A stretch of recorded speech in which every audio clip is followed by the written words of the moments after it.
Greetings, my sports to the bone people. Blessed morning to you, all my people. Yes, man. Happy Monday. Hope everybody is doing okay.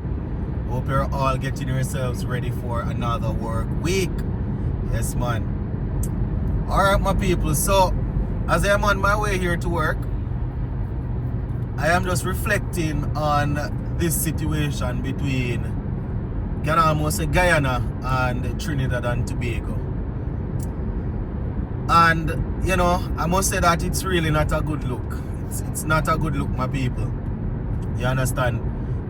I know this tension, it has been going on from even before I started to walk on this earth.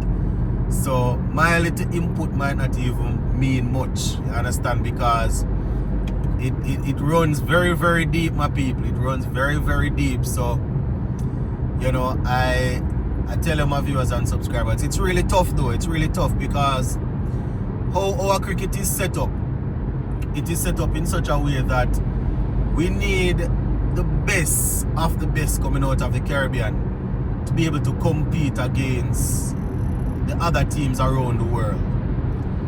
And our cricket is at a stage right now where we cannot afford to lose out on players because of politics.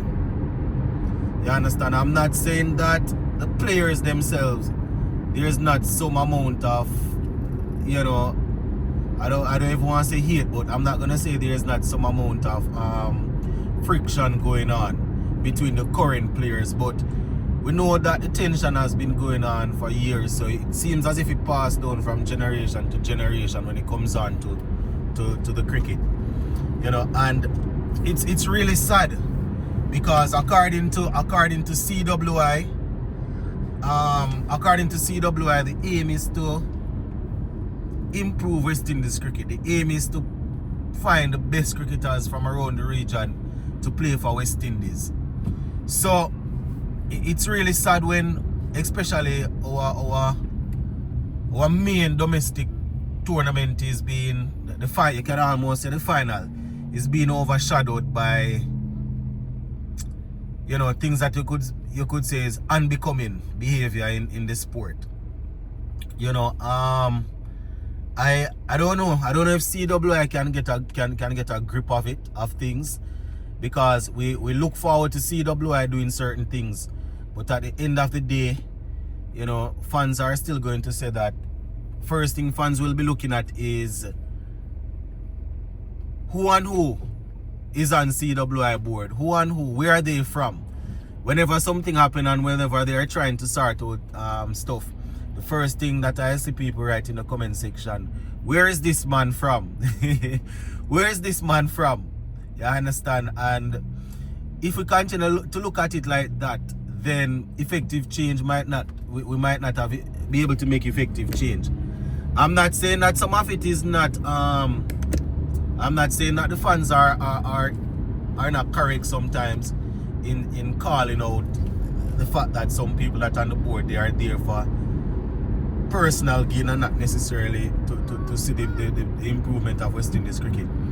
But as a fan, I am just calling on the territorial boards, right? The GCB and the Trinidad and Tobago Cricket Board, to try and see if they can, they are not going to openly say there is conflict or there is any tension or anything, but we are watching the cricket for years and we have sense, you understand? So sometimes when we have things happening and people saying it's not happening, it's really insulting to our intelligence as fans, because we can see it in front of us, you understand? So I don't know, the territorial boards need to do something, in terms of getting the players to know that doesn't matter which team in the region you are playing, we need to keep it above board.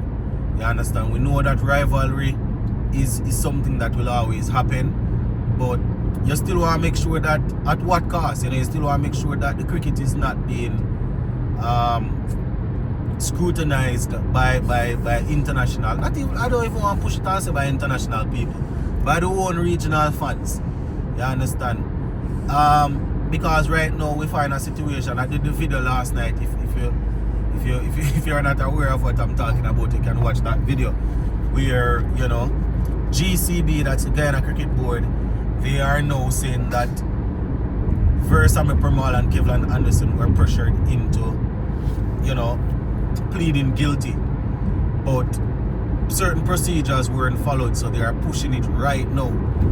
You know, my thing is, I just give you the information as is reported, because personally I wasn't aware that, you know, you could plead guilty, accept the charges, and then, you know, you go back and say, boy, you know, you retrack it, you know. But I guess just like in any law, if you are forced into a corner and you are coerced, because they didn't say coerced, but they said pressured. But you know, if you are forced into a corner and you are coerced or pressured to plead one way, then I guess when you get some formal representation, some good representation, you know, the decision can be made whether or not to retract. You understand? But with all of that said and done, my people, we need these two teams. You understand? We need them, because they have produced very, very good cricketers over the years, and they continue to produce talented players. So, you know, we don't want this thing to continue where we have this sort of situation going on. You understand? I know that, as I said, it cuts deep, you know, it runs deep. So what I'm saying might not even, you know, but at the end of the day, my people, I believe that we're stronger together.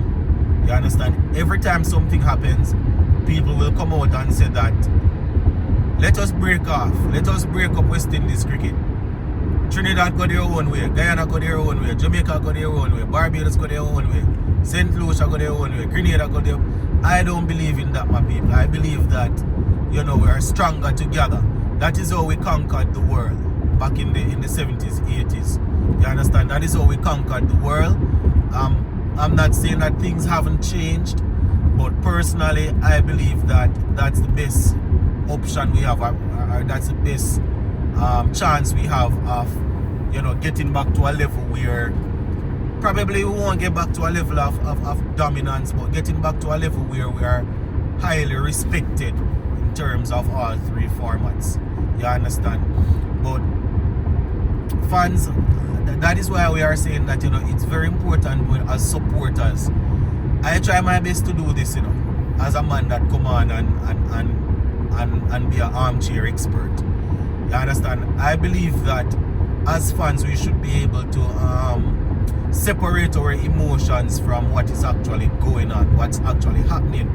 That means that, you know, if you know within yourself that your player is not capable or good enough to get on the team, do not advocate for them because you want a representation, a player representing your country.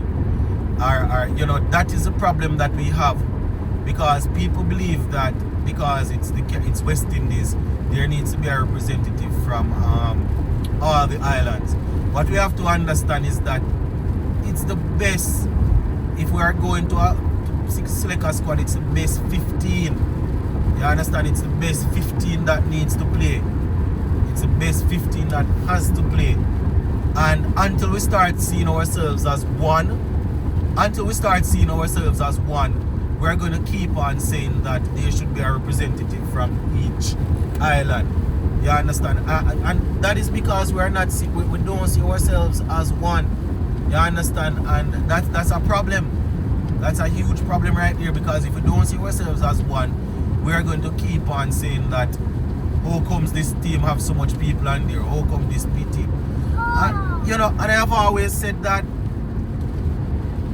we have to be careful. We have to be careful. And we don't like, back to the situation, I don't like it.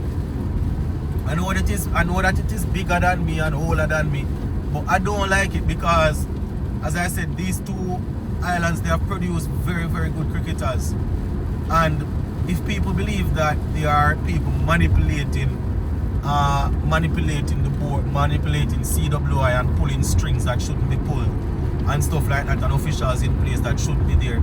If people believe that way, they are going to retire who are people gonna be people gonna force people into retirement? You understand? I'll give you two scenarios.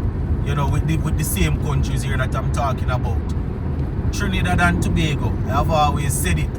When we were dominant in T20 cricket, and they had like 8 or 9 players in the squad, people had no problems with it because they were producing. You understand? And off the top of my head, if I can remember, I can go Lendl Simmons 1. You understand?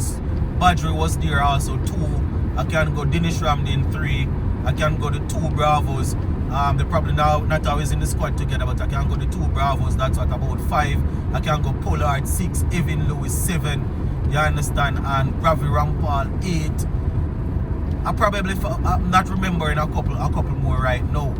But you know, it just goes to show that they were the best T20 players that we had to offer back then, with the likes of Chris Gayle and you know, Russell and all of these other guys that were a part of it, Marlon Samuels. You know, it's just what it is. And then if we're looking at Test cricket, you know, I know that people of Guyana, they still might feel a way that they're still carrying how Shiv Narayan Chandopal left the game. I personally have said this several times, that I believe that when he left, you understand, he was still our best middle order batsman. And you know, I don't recall him saying that he wanted to leave. You know, some people said that he was playing for himself at the time, and the team was, you know, they wanted to take the team in a different direction. Personally, I don't buy into that. You understand? Whatever the reason was, you know, whether they were talking about they wanted to move on to younger players when the man was still our best middle order batsman. I can recall him going to England and playing county cricket and scoring a couple of centuries during that time. So I know that all of these things gonna let, you know, people believe that the world is against them. You understand? It's the same thing if we can go back as late as the Darren Bravo situation, which I have spoken about several times. Some people will say that, you know, his career is over or was over at the time, and you understand, and what he said about the CWI official caused him to be in that spot. But whichever way they want to put it, you understand, the case is, the problem is that he scored a bag of runs. The lead selector called him and said, listen, we are we see what you are doing, keep it up. You know, you are in our plans, and then all of a sudden they make a U-turn. So these are things that will force people to think certain things.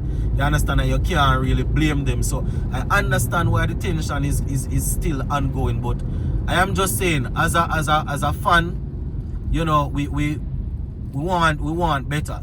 And when you reach a stage where it seems as if it's compromising our main domestic tournament, we don't want it. You understand? To put it simple and plain and straightforward, we don't want it in our cricket. You understand? So that was on my heart, my people, as I drive in, you know.